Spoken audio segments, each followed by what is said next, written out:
കഴിഞ്ഞ ദിവസങ്ങൾ പെയ്ത കനത്ത മഴയിൽ അപ്പർ കുട്ടനാട് മേഖലയിൽ വൻ കൃഷിനാശം. കുറ്റൂർ, നെടുമ്പ്രം, പെരിങ്ങര, നിരണം, കടപ്ര പഞ്ചായത്തുകളിലാണ് കൂടുതൽ നാശനഷ്ടമുണ്ടായത്. 3 കോടിയിലധികം രൂപയുടെ നഷ്ടം സംഭവിച്ചെന്നാണ് പ്രാഥമിക വിലയിരുത്തൽ.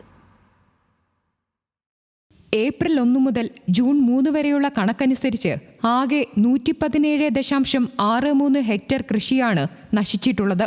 3.16 കോടി രൂപയുടെ നാശനഷ്ടം സംഭവിച്ചതായാണ് പ്രാഥമിക വിലയിരുത്തൽ. ഓണവിപണി ലക്ഷ്യമാക്കി കൃഷി ചെയ്ത വാഴ, മരച്ചീനി എന്നിവയാണ് പ്രധാനമായും നശിച്ചത്. 30,000-ഓളം ഏത്തവാഴകളും മഴയിൽ നശിച്ചു.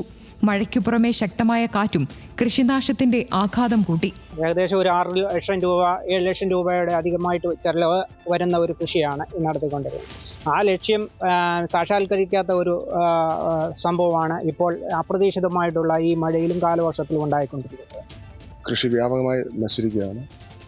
പകുതിക്ക് മേളിൽ വിളവായ കുലകളാണ് പൂർണ്ണമായി നശിച്ചിരിക്കുന്നത്. കാറ്റിൽ ഭാഗികമായി പോയി ഇപ്പോൾ വെള്ളം പൊങ്ങി വേരളിഞ്ഞ് പൂർണ്ണമായി നശിക്കുന്ന അവസ്ഥയാണ് ഉണ്ടായിരിക്കുന്നത്.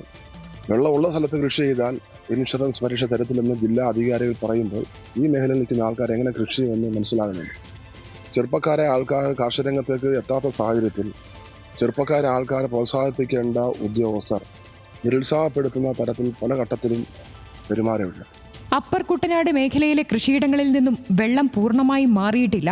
തിരുവല്ല കൃഷിഭവൻ പരിധിയിൽ 88.57 ലക്ഷം രൂപയുടെയും, പെരിങ്ങരയിൽ 73.8 ലക്ഷത്തിന്റെയും, നെടുമ്പുറത്ത് 69.52 ലക്ഷം രൂപയുടെയും നഷ്ടം സംഭവിച്ചതായാണ് വിലയിരുത്തൽ. വെള്ളം കയറാൻ സാധ്യതയുള്ള പ്രദേശങ്ങളിലുണ്ടാവുന്ന കൃഷിനാശങ്ങൾക്ക് ഇൻഷുറൻസ് പരിരക്ഷ കിട്ടുന്നില്ല എന്ന പരാതിയും കർഷകർക്കുണ്ട്.